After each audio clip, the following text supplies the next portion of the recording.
And sir employment గురించి మాట్లాడుకుంటే present టెక్నోపెయిన్స్‌లో ఎంతమంది ఎంప్లాయీస్ ఉన్నారు? అండ్ ఫ్యూచర్‌లో మీరు ఎంతవరకు ఎంప్లాయ్‌మెంట్ క్రియేట్ చేయబోతున్నారు ఫర్ ద ఇండియా? టెక్నోపెయింట్స్‌లో ఆల్మోస్ట్ ఇప్పటికి మేము ఒక 450 ప్లస్ ఎంప్లాయీస్ ఉన్నారు ఈ కంపెనీలో. ఒక 50 ప్లస్ మాకొక బిజినెస్ పార్ట్నర్స్ ఉన్నారు. అంటే బిజినెస్ అసోసియేట్స్ ఉన్నారు. వీళ్ళు ఒక 5 మెట్రోస్‌లో వీళ్ళంతా గూడా హ్మ్. ప్రాజెక్ట్స్ ఎగ్జిక్యూట్ చేస్తుంటారు. హ్మ్. వాళ్ళ కింద ఒక 5000 ప్లస్ ఎన్రోల్ పెయింటర్స్ ఉన్నారు. వావ్!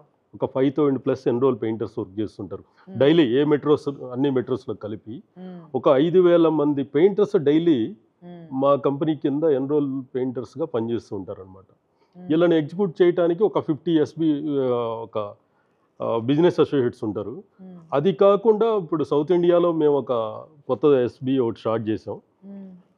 ఆ ఎస్‌బీ ఏంటంటే ఎవ్రీ డిస్ట్రిక్ట్ ఒక బిజినెస్ ఎస్‌బీఓగా డెవలప్ చేస్తున్నాం. ఒక ఫ్రాంచైజీని డెవలప్ చేస్తున్నాం. ఇందాక చెప్పాను కదా! హ్మ్. హ్మ్. దీంట్లో ఒక షో ఒక షోకేస్ లాగా అంటే ప్రతి డిస్ట్రిక్ట్ హెడ్ క్వార్టర్‌లో హ్మ్. మాది మాది మా ప్రొడక్ట్స్ అండ్ మేము రీసెంట్లీ డెవలప్ చేసిన ఇప్పుడు మీకు రీసెంట్లీ ఇందాక అడ్రస్ చేశాను కదా! మిగతా అన్ని కంట్రీస్‌లో కొన్ని ఇటాలియన్ ఫినిషెస్ అంటే కెమికల్ ఫ్రీ హ్మ్.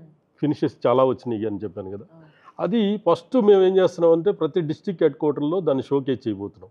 ఇప్పుడు హ్మ్. సౌత్ ఇండియాలో ఒక 50 అవుట్లెట్స్ ఇది కూడా ఆల్రెడీ పెట్టాం ఓకే. ఆల్రెడీ. ఎక్స్‌పీరియన్స్ సెంటర్ లాగా. Experience centres. నైస్. దీన్ని కంట్రీ అంతా కూడా ఎక్స్‌పాండ్ చేయబోతున్నాం నెక్స్ట్ 5 ఇయర్స్‌లో మొత్తం కూడా. ఆహా! అలాగే ఇప్పుడు మేము చేస్తున్న ఈ బీ2బీ సర్వీసెస్ అన్నీ కూడా హ్మ్. ఇప్పుడు ఓన్లీ 5 మెట్రోస్‌లోనే ఉన్నాం. హ్మ్. ఇది అన్ని మెట్రోస్‌కి అండ్ హ్మ్. టైర్ 2, టైర్ 3 సిటీస్‌కి కూడా నెక్స్ట్ 5 ఇయర్స్‌లో తీసుకోబోతున్నాం.